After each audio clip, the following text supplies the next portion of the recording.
enchaîner donc cette fois-ci sur un autre thème qui vous fera aussi peut-être débattre, donc c'est celui de la santé. Donc c'est le dernier qu'on abordera lors de ce débat, mais évidemment il ne s'agit pas du moins important, notamment ici en Eure-et-Loir. Donc on est particulièrement touché par la désertification médicale dans notre département. Donc concrètement, comment faire, Monsieur Kasbarian, pour que chaque Eurélien ait enfin accès à un médecin traitant, puisqu'aujourd'hui ce n'est encore pas le cas? C'est un sujet majeur sur lequel nous sommes particulièrement touchés, puisque nous sommes la région la plus touchée de France et le département le plus touché de France. Donc nous sommes battus, d'ailleurs y compris à l'Assemblée nationale, pour supprimer le numerus clausus, qui pendant des années a mis un contingentement sur la formation des médecins, et ce qui fait qu'on a eu très peu de médecins alors qu'il fallait en former beaucoup plus. Donc on a levé un certain nombre de contraintes. Il faut aller plus loin. Il faut qu'on puisse réduire le temps administratif des médecins pour qu'ils puissent vraiment se consacrer aux patients. Il faut donner des tâches et transférer des compétences à des pharmaciens et des infirmiers qui sont présents massivement sur le territoire, et plus massivement que des médecins, et qui peuvent accomplir un certain nombre de tâches médicales. Il faut avoir un contrat avec les jeunes générations pour réguler l'installation, parce que oui, je considère, et le candidat Emmanuel Macron considère, qu'il faut aboutir à une régulation de l'installation pour avoir une meilleure répartition sur le territoire. Et ça doit se faire avec les médecins, ça ne doit pas se faire contre eux. Certains ordres d'ailleurs évoluent sur ce sujet-là. Je note qu'en Eure-et-Loir, par exemple, l'ordre des médecins est plutôt favorable, en tout cas le président de l'ordre, à une évolution assez franche, assez en rupture avec le sujet, parce que nous sommes dans une situation difficile. Et donc ça veut dire qu'il faut libérer du temps médical, recruter plus de médecins. Il faut créer une faculté aussi dans notre région, puisqu'aujourd'hui nous en sommes dépourvus, et le Premier ministre a annoncé d'ailleurs, de façon assez inédite, la création d'une faculté. Il faut pouvoir... À Orléans. À Orléans. Il faut pouvoir le faire, d'ailleurs, qui a été salué de façon assez transpartisane, y compris par des opposants au gouvernement, ce qui veut dire que quand ces sujets-là arrivent sur la table, nous sommes capables de nous mobiliser pour faire entendre la voix du territoire et faire attendre nos spécificités sur le sujet. Donc, moi je considère que sur ce sujet, il faut aller encore plus loin, qu'on a levé un certain nombre de blocages, mais que ça ne suffit pas, et qu'il faut bien sûr faire attention à la concurrence aussi entre les communes, parce que c'est ce que j'observe moi sur le terrain, avec des communes qui chacune veulent créer leur maison médicale. C'est nécésaire, c'est bien de faire des maisons médicales. Mais si c'est pour piquer le médecin du voisin, il y a un moment où ça pose problème. Donc, encore une fois, c'est une politique de longue haleine. Il faut encore déléguer des tâches aux pharmaciens, aux infirmiers. On va y arriver, mais c'est quelque chose de très difficile. On part de très loin. Et pendant des années, notre pays et notre département a souffert d'un numerus clausus et d'un blocage de la formation qui a bien évidemment mené dans une situation catastrophique. Et on va donner la parole à M. Oui, sur le sujet. Alors, vous l'avez dit, c'est un sujet essentiel dans notre région. Je rappelle que pour qu'on soit à la moyenne nationale, qui est déjà trop faible pour couvrir tout le territoire, il faudrait qu'on ait 600 médecins supplémentaires sur l'ensemble de notre région. Alors, c'est vrai, le numerus clausus a été supprimé, mais il n'y a pas eu de médecins supplémentaires formés, tout simplement parce que vous n'avez pas créé de poste, en fait. Donc pendant 5 ans, et justement, c'est ce que je vous dis, sauf qu'on a perdu 8 ans, en fait, parce que, en fait, il faut 8 ans pour faire, entre 8 et 10 ans, il faut entre 8 et 10 ans pour former un médecin, et donc, il y a 5 ans, on aurait pu créer des places supplémentaires, avec des nouveaux professeurs, par exemple, et donc on aurait pu former des médecins, et dans 3 ans, ça aurait pu déjà commencer à se voir sur le terrain, sauf qu'on a pris, on prend encore du retard. Alors, très bien, M. Castex l'a annoncé à Orléans, ça va dans le bon sens, nous c'est ce qu'on dit, on dit qu'il faut créer beaucoup plus de places de médecins, et former plus de médecins. On regrette juste qu'on ait perdu autant de temps, donc 5 ans. Après, maintenant, qu'est-ce qu'on fait très concrètement? Eh bien, bah oui, je suis désolé, mais notre région, je le disais, elle souffre plus qu'ailleurs, et donc il va falloir qu'il y ait des tarifs de consultation différenciés selon les territoires pour qu'on essaie de faire en sorte que des médecins viennent s'installer sur des parties du territoire aujourd'hui où il y a un manque criant de médecins. Il va falloir qu'il y ait cet accompagnement qui est très important, et il va falloir aussi miser sur la télémédecine, par exemple, qui peut pallier d'abord avec ces téléconsultations qui sont aujourd'hui minimalistes, mais qui servent quand même à pallier un manque avec un médecin derrière, mais on sait qu'il y a d'énormes progrès. Il faudrait que notre pays, et pourquoi pas notre région, soit une région test, justement. On sait qu'aujourd'hui, des télémédecines avec 15 capteurs, par exemple, permettent de combler et prendre pas une faire certaines consultations qui aujourd'hui eh bien, ne peuvent pas être réalisées faute de médecins. Il n'est pas possible que sur notre territoire, selon les endroits où on habite, dans certains endroits en Eure-et-Loir, il y ait 25% des gens qui aujourd'hui n'ont pas de médecin traitant, et quand ils veulent en trouver, ils sont bloqués. Donc oui, ça passe par former plus de médecins, ça passe par des tarifs de consultation différents, ça passe par de la télémédecine, et puis j'ai envie de dire l'hôpital.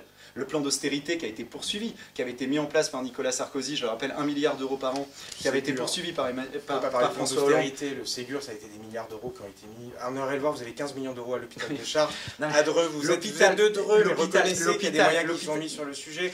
on a recruté. Mais on a supprimé des lits, Mais monsieur Kasbarian, ça c'est de Non l'austérité. mais en fait, ce qui est terrible avec vous, monsieur Kasbarian, c'est que tout le monde constate un déclin macroniste sur à peu près tous les sujets. Vous ne maîtrisez pas l'austérité, alors qu'on a déversé des milliards sur le sujet, qu'il faille aller plus loin. Mais monsieur Kasbarian, on a continué à faire. Mais ne dites pas qu'on a été dans un plan d'austérité sur la santé. Si, on a continué, on a poursuivi jusqu'en 2020 l'économie d'1 milliard par an. Donc vous rouvrez des lits. Mais on a vu au moment de la Covid que ça a été le vrai problème. Pourquoi on a été obligé de mettre en place des mesures très très strictes? Parce que quand vous avez aussi peu de lits de réanimation, très vite vous êtes saturé. Donc effectivement, si on a un peu plus de marge, si on crée des lits supplémentaires, et on voit d'ailleurs aujourd'hui les manifestations. On parle de la Covid, on pourra parler des revirements de Madame Le Pen sur Sputnik. Non, alors je pense pas. Plaisanter sur le masque et tout. Non mais vous plaisantez. Si elle avait été aux commandes, on aurait été vaccinés. Monsieur Kasbarian, j'ai recommandé à l'époque. Alors là, j'arrête tout de suite parce que la Covid, on va pas retourner. Les Français doivent rigoler. Nous dire regardez pendant la Covid ce qui s'est passé. Pardon, pendant la Covid, regardez ce que. Je veux juste demander. Non mais juste, je peux pas le laisser dire ça. Quand on nous dit les masques servent à rien et qu'ensuite ils sont indispensables, quand on voit qu'on n'arrive pas à produire un vaccin français parce que justement on n'a pas su mutualiser nos meilleurs labos. Vous l'auriez fait venir de Russie. Quand on voit. Mais arrêtez. Vraiment. En fait, vous n'êtes pas obligé de caricaturer. Mais bien sûr. C'est incroyable. Vous voulez se servir de tous les outils possibles. Des outils que parfois par idéologie vous voulez pas.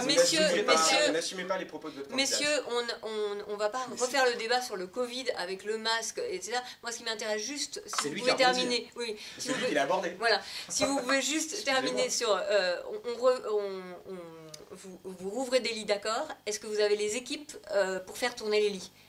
Non mais c'est le vrai problème, c'est le problème de formation que j'évoquais tout à l'heure. Donc effectivement, donc, c'est des filières qui de médecins, mais aussi d'infirmières, bien sûr, c'est tout un plan sur la santé qu'on souhaite mettre en place avec effectivement un coût, mais on est un des seuls. Enfin, Marine Le Pen a été la seule candidate à présenter un budget équilibré en présentant les sources d'économie et les coûts supplémentaires. Vous parlez du budget global équilibré? Oui. Ah mais regardez ce que dit l'Institut Montaigne, elle en est à 120 milliards de déficit. Non mais le programme de Marine Le Pen, c'est le programme le moins sérieux, le moins crédible, et c'est pas moi qui le dis. Mais non. L'OFCE le dit, l'Institut Montaigne le dit. Non mais Monsieur Kasbarian, mais alors vous m'attaquez, je vais répondre. Je vais répondre. Je vais évoquer les sources d'économie. 120 milliards, Institut Montaigne. Je vais évoquer les sources d'économie qu'on va réaliser parce que vous n'en réalisez aucune. Vous avez augmenté la dette de 600 milliards sur le mandat. 120 milliards, c'est le résultat du programme de Marine Le Pen. Elle estime que ça coûterait 50 milliards, c'est 2 fois plus. Bon, alors, voilà, juste une réponse à... Institut Montaigne. Alors, juste, vous répondez aux 120 milliards, si vous plaît. Mais ça, c'est des accusations. Non, mais c'est des accusations qui sont fausses, et on le prouvera concrètement avec un coût inférieur à 50 milliards. Par contre, ce qui est sûr, c'est que votre programme, il a entraîné une dépense publique, enfin une dette supplémentaire de 600 milliards sur l'ensemble du mandat. Ça a coûté 200 milliards. Ça a coûté 200 milliards, monsieur Kasbarian, vous n'êtes pas objectif. Il y a 400 milliards qui n'ont rien à voir avec ça. Il y a 400 milliards qui sont le fait d'une mauvaise gestion. Du fait que la balance commerciale n'a jamais été aussi catastrophique dans notre pays. C'est pas le budget, la balance commerciale, vous confondez. Bien sûr que non, justement, mais sauf que ça. Vous êtes en train de nous parler de balance commerciale. Mais bien sûr, oui, mais pourquoi je vous parle de ça, monsieur Kasbarian? Parce que c'est ce qui nous. Mais pas du tout, c'est ce qui nous pénalise en fait, c'est ce qui pénalise notre économie. C'est quand même la base, monsieur Kasbarian, quand même. Non, alors, monsieur Nikolic, écoutez, lisez ce que dit l'Institut Montaigne, FIPECO, ce que dit l'OFCE. C'est pas En Marche, hein, c'est pas le président, c'est pas moi. Lisez ce que disent les experts économiques sur l'équilibre de votre programme, revoyez votre copie. Et non, mais alors, monsieur Nikolic, mais vous avez répondu. Il y en a plein qui ont dit que c'était vrai. Enfin, non, mais arrêtez. Non, mais répondez. Attendez, c'est intéressant. Quel est l'économiste qui vous a dit que votre programme était équilibré? Des économistes, des journalistes qui ont fait un vrai travail de fond, qui ont fait un vrai travail de fond. Même le prix Nobel d'économie dit, il n'est pas prix Nobel de l'économie. Il dit clairement qu'il n'est pas équilibré. Donc, dites-moi, ils viennent nous dire qu'il y a plein d'experts qui trouvent son mais bien sûr, il y a eu des articles de presse qui démontraient. Non mais monsieur Kasbarian, non mais monsieur Kasbarian, le projet, non mais parce que, mais je vais vous dire, non mais je vais vous dire pourquoi certains ont remis en cause. Non mais monsieur, je vais vous dire pourquoi certains ont remis en cause certaines de nos propositions. Vous venez de nous dire le budget est équilibré, plein d'experts ont dit qu'il est. Mais bien sûr. Un nombre d'experts qui trouvent aujourd'hui votre programme très équilibré. Il y a des journalistes économiques qui se sont exprimés et qui ont jugé notre programme équilibré, monsieur Kasbarian. Mais arrêtez, monsieur Kasbarian, vous me parlez d'institut. Mais monsieur Kasbarian, je répète, ce qui est sûr, c'est 600 milliards de dettes supplémentaires. Je veux juste répondre là-dessus, parce que les sources d'économie, elles sont importantes. Monsieur Kasbarian, j'aimerais que vous nous présentiez vos sources d'économie. Nous, on va les expliquer. On parle de 15 milliards d'économies grâce au référendum sur l'immigration. On parle des 5 milliards en moins qu'on donnera à l'Union européenne. On parle de la fraude et donc des 15 milliards en moins de fraude qu'on engendrera avec un programme très clair, par exemple, exemple, sur la carte vitale biométrique. Les économies sont surestimées. Mais c'est vous qui dites ça, monsieur. Et c'est quelques économistes politisés, monsieur Gazbarian. Et c'est quelques économistes politisés. Alors évidemment, non mais évidemment, ça ne vous plaît pas aujourd'hui que Marine Le Pen soit jugée plus crédible que monsieur Macron, parce que sa gestion a été catastrophique. Et tous les Français ont pu constater que non seulement ça a été un résultat négatif pour eux, mais en plus il y a 600 milliards de dettes supplémentaires que les Français devront payer plus tard. Alors, vous n'avez pas un seul journaliste, pas un seul économiste, pas un seul expert. J'ai fait aussi une série où M. Pila disait justement que notre programme était sérieux. Il y a plusieurs journalistes comme ça qui ont fait un vrai travail de fond et qui estimaient que notre programme était sérieux. On va arrêter là, donc on va arrêter là.